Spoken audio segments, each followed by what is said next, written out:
Kembali lagi di Cerita Cinta Channel. Jangan lupa like, comment, and subscribe ya. Terima kasih.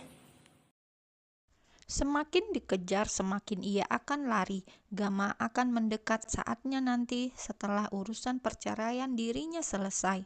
Nesa dekat, tapi Gama yakin kalau ia juga mencintainya, mengandung anaknya, jadi tidak mungkin perempuan itu akan menyakiti janin yang ada di dalam perutnya, ataupun meminta cinta yang lain atas perbuatan cinta mereka yang membuahkan hasil. Mereka hanya terhalang status dan keadaan. Sejatinya keduanya saling bertaut, bahkan cinta itu menggebu di antara keduanya. Gama menyelesaikan dulu perkara dirinya terhadap Tere. Pria itu tidak ingin lagi menunda suatu perkara yang sudah tidak bisa dipertahankan lagi. Ditambah moodnya sedang tidak baik-baik saja setelah mendapatkan informasi keberadaan Nesa. Tetap kamu pantau, awasi perempuan itu dan segala aktivitasnya. Aku akan datang setelah urusanku selesai. Siap, bos, jawabnya lugas. Apakah Bima masih di sana? Tanya pria itu dengan kesal. Gama sudah menduga sedari awal kalau pria itu mempunyai simpati yang lebih dari seorang sahabat. Kemarin tidak ada, bos, mungkin pulang. Nanti akan saya kabari lagi informasi selanjutnya. Jangan sampai keberadaan kamu membuat orang di sekitar curiga, ujar Gama serius. Nesa pasti tidak akan mudah menerimanya selama dirinya masih terikat dengan cinta yang lama.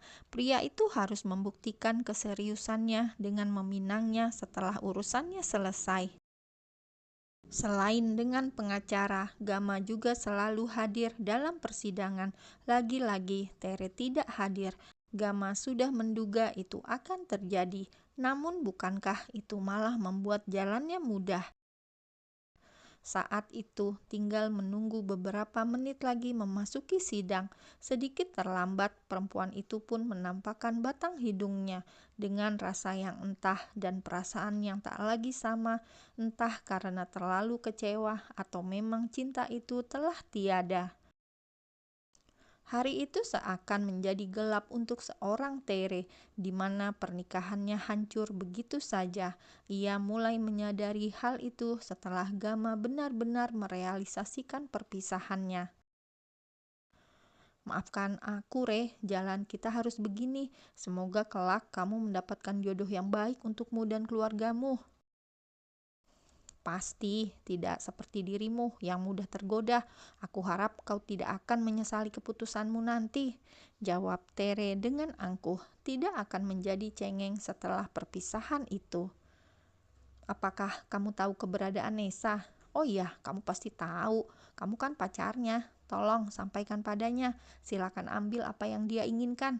Dia berhasil menjadi pemenangnya, ujar Tere sinis. Gama hanya terdiam tanpa menimpali. Tere tidak pernah berubah dan menyadari itu semua. Sekalipun tidak ada Nesa, hubungan di antara keduanya sudah retak dan bahkan memburuk tanpa ia sadari.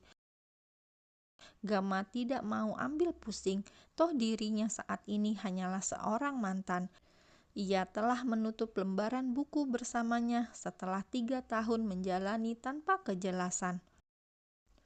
Nesa baru saja membeli sarapan di warung seberang jalan bersama Nawang. Tiba-tiba sebuah mobil prestisius melintas di depannya. Tak ada rasa curiga sedikit pun.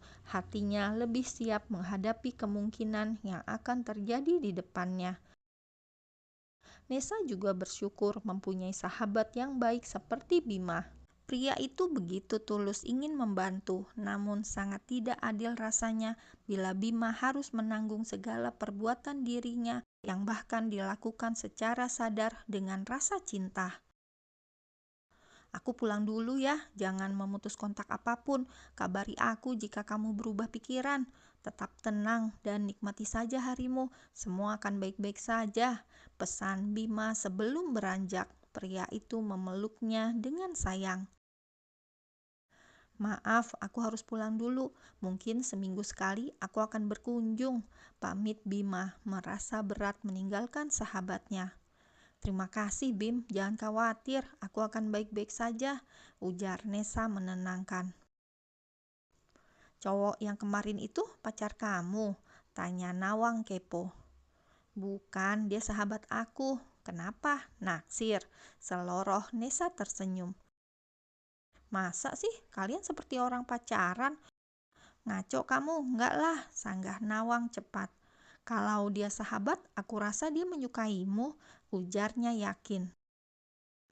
Kami saling dekat satu sama lain, tapi perasaan kami ya sahabat aja, tidak lebih. Keduanya tengah menikmati bubur ayam di depan teras kos. Hari ini rencananya mau kemana? Di rumah aja, atau mungkin kalau enggak ngitung kerang di pantai. Aku tidak punya pekerjaan, hehehe. Nesa terkikik.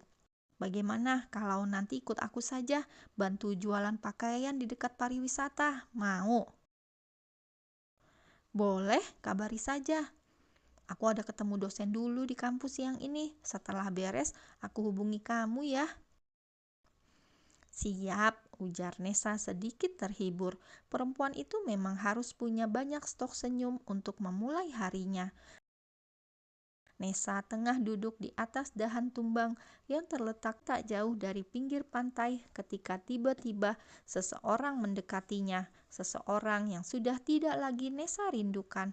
Hatinya menjadi beku dan rasa bersalah itu bermunculan kala menatap wajahnya. Apa kamu merasa nyaman tinggal di sini? Kak Gama, Nesa terkesiap mendapati kakak iparnya sudah berada di dekatnya. Kapan kamu akan pulang? Apa beberapa minggu belum cukup menenangkan pikiranmu? Pulang. Aku bahkan tidak punya tempat tinggal. Sebaiknya Kak Gama pulang. Aku sedang ingin sendiri. Kamu begitu mudah mengusirku, tapi tak sekalipun mengusir Bima. Aku merasa iri atas perlakuanmu.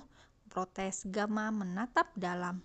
Tidak ada yang spesial di antara kami. Untuk apa iri? Sebaiknya Kak Gama pergi, ujarnya merasa lelah. Apa kamu tidak kangen dengan Mama? Terakhir aku menjenguknya, beliau menanyakan kabarmu. Beliau juga nitip salam ingin bertemu.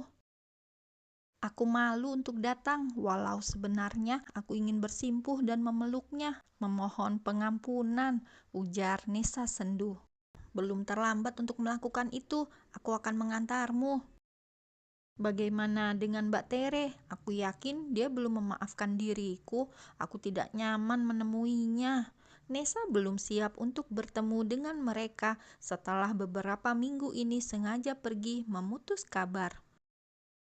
Hubungan aku dengan Tere sudah usai, Nes. Bisakah kamu memberi kesempatan untuk aku mempertanggungjawabkan apa yang telah kita perbuat? Pinta Gama sungguh-sungguh. Aku butuh waktu untuk memikirkan itu semua. Biarkan aku sendiri dulu. Di sini aku lebih tenang. Tapi aku yang tidak tenang. Kamu jauh dari aku. Aku mengkhawatirkan dirimu dan juga kandunganmu. Aku akan baik-baik saja. Ikut denganmu malah membuat aku akan semakin tidak tenang. Aku butuh waktu sendiri. Menunggu sampai kapan? Sampai perutmu membesar dan orang-orang di luar sana akan menggunjing dirimu? Gama meraih tangannya, namun dengan cepat Nesa menarik diri. Hatinya diselimuti keresahan yang mendalam saat pria itu mencoba mendekat. Sesungguhnya Gama begitu merindukan perempuan yang saat ini bahkan enggan menatap wajahnya. Tidakkah kamu merasa kasihan terhadap anak ini bila nanti lahir tanpa seorang ayah? Sedang aku mau bertanggung jawab untuk ini. Aku sudah mempertimbangkan ini semua. Aku tahu perbuatan kita salah. Mari kita perbaikinya. Nesa dan Gama masih belum menemukan titik temu. Gama yang berusaha membujuk dan Nesa yang masih susah dinego. Entah apa yang ada di dalam pikirannya. Mengapa perempuan itu terus menolak untuk diajak menikah? Nesa seperti menghukum diri sendiri dengan kehamilannya, sementara Gama tetap sulit mendapatkan kebahagiaan setelah berpisah, sedang Tere terpuruk sendiri dengan penyesalan yang tiada berarti. Terkadang perempuan itu melamun sendiri dan bahkan menjadi sangat labil. Baginya percuma untuk sembuh, toh Gama tetap pergi dengan pilihannya. Perempuan itu menikmati kesendiriannya dengan berteman sepi. Kenapa harus menjual rumah atas izin Nesa, mah? Tidakkah kita jual saja tanpa sisa? Ucap Tere berapi-api. Kita tidak bisa melakukan itu, Re. Seharusnya kamu paham kalau selama ini hidup kita cuma menumpang, ujar ibu terlihat sendu. Nesa adalah anak dari pasangan Kusumo dan juga Andini. Mereka berdua mengalami kecelakaan waktu Nesa masih kecil. Ibu Rianti yang saat itu tengah bekerja menjadi ART di rumah itu pun dengan terpaksa merawatnya dan menganggapnya sebagai anak sendiri. Nesa ditinggal orang tuanya saat usianya masih kecil. Gadis itu adalah satu-satunya pewaris keluarga Kusumo yang saat itu perusahaannya dikelola Pak Setio, ayah dari Tere. Kendati demikian, aset Pak Kusumo telah dilimpahkan pada pengacaranya sebelum beliau meninggal untuk diwariskan pada putri satu-satunya, yaitu Nesa. Nesa bisa mengambil alih itu semua setelah usianya cukup umur. Dan saat perempuan itu setidaknya selesai merampungkan pendidikan S1. Sayangnya semua itu tidak berjalan mulus, perusahaan bangkrut, dan Pak Setio meninggal akibat permainan taruhan yang selalu kalah.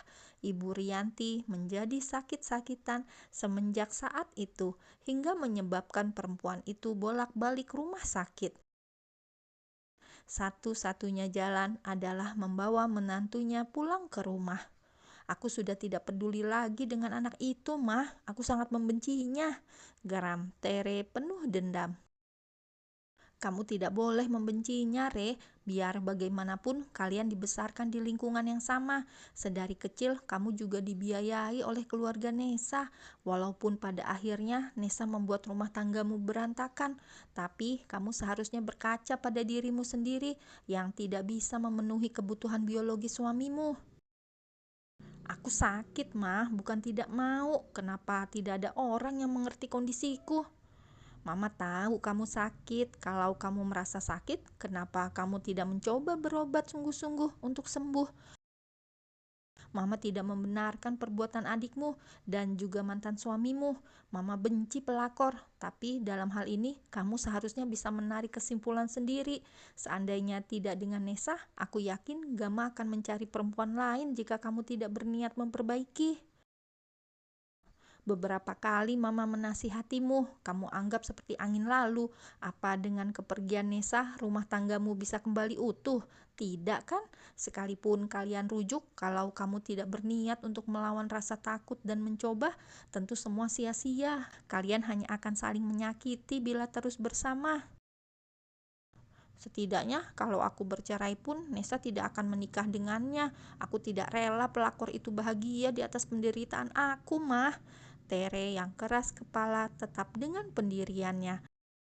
Mama Rianti tak lagi banyak bicara. Ia sendiri bingung menyikapi putrinya. Sesungguhnya Nesa yang selalu menjadi penyejuk saat Tere seperti pembangkang tak mau dibentuk.